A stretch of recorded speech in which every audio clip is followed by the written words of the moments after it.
Bugün sizler 2021 yıl 7. ayının 19. günü hafta düşenbe vatandaş.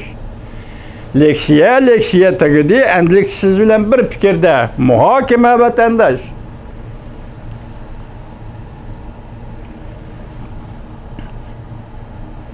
Yukarıda körüp ettik.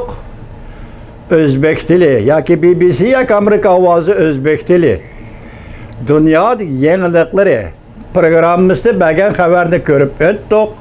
Rusya Federasyası'nın Tashqi ishlar ministrlari Lavrov tuningen gücü Toshkentda yig'inga qatnashgan Lavrov shundoq dediki, hozir AQSh ya'ni o'zbek tili bilan aytganda bizmi shundoq deydik, burungi zamonlarda tilimizdan tushib qoldi. Hozir Amerika Qo'shma Shtatlarida to'liq atayapmiz. Amerika Qo'shma Shtatlari O'zbekistonda, Pokistonda harbiy baza qurishga urinyapti. Muşu cümleni enek anladım, uğrunuvatıdı degen sözü. Şunundakilerinde baş taraflarını kömmedim vatandaşlar. Bizden fikrimiz, Uygurlarının fikri şu ki, biz Amerika Qo'shma Shtatlarının rastlı şundaq bolsa Özbekistan'da hem Pakistan'da hem harbiy baza qurishini qo'llaymiz. Belki biz talep qilamiz, Uygurlar biz talep qilamiz. Uygurlar şu burcak rayonda yaşaydigan millettir. Mesela o tarafı Keşmir, bu tarafı Uyguristan, o tarafı Orta Asya.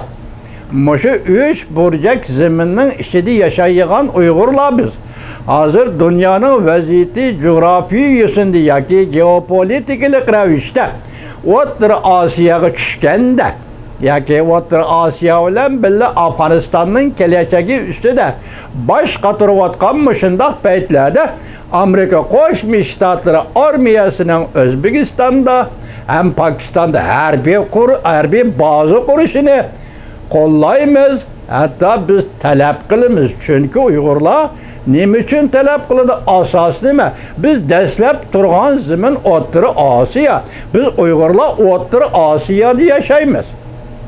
Her qaysi devletlerde yaşayotgan Uygurlar başına Uygurlar muş vecdin orundan dest durup Amerika Qo'shma Shtatlarının Özbekistan'da ve Pakistan'da her bir bazı kuruşunu 5 qo'llab, 10 qo'llab qo'llaymiz vatandaşlar. Allah sana köç ata kılsan Amerika. Endi ikinci leksiyamiz kileyli. 5. ayının 26. günü Prezident Joe Biden dedi ki istihbarat idaresi organlarına 3 ay içinde tapşırırsan dedi. Tekşürüp yuqumliq virus zaten qayerden çıktı. 3 ay içinde tapşırırsan dedi. 3 ay degen gazı 8. ay fakat 1 ayla kaldı vatandaş. 7. ayını hesap kalmışsak 10 gün kaldı fakat 1 ayla kaldı.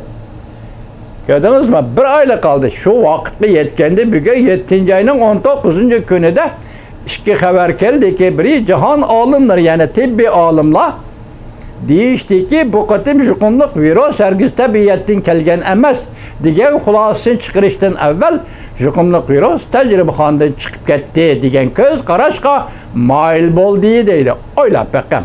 Tasavvur qilib bakın oqibatli vatandosh. Eğer 3 aydan keyin şu göz qarash muqimlashsa, o'ylab ko'ring, tasavvur qilib ko'ring vatandosh. Hozir endi uning ustiga nima xabar yetib keldi?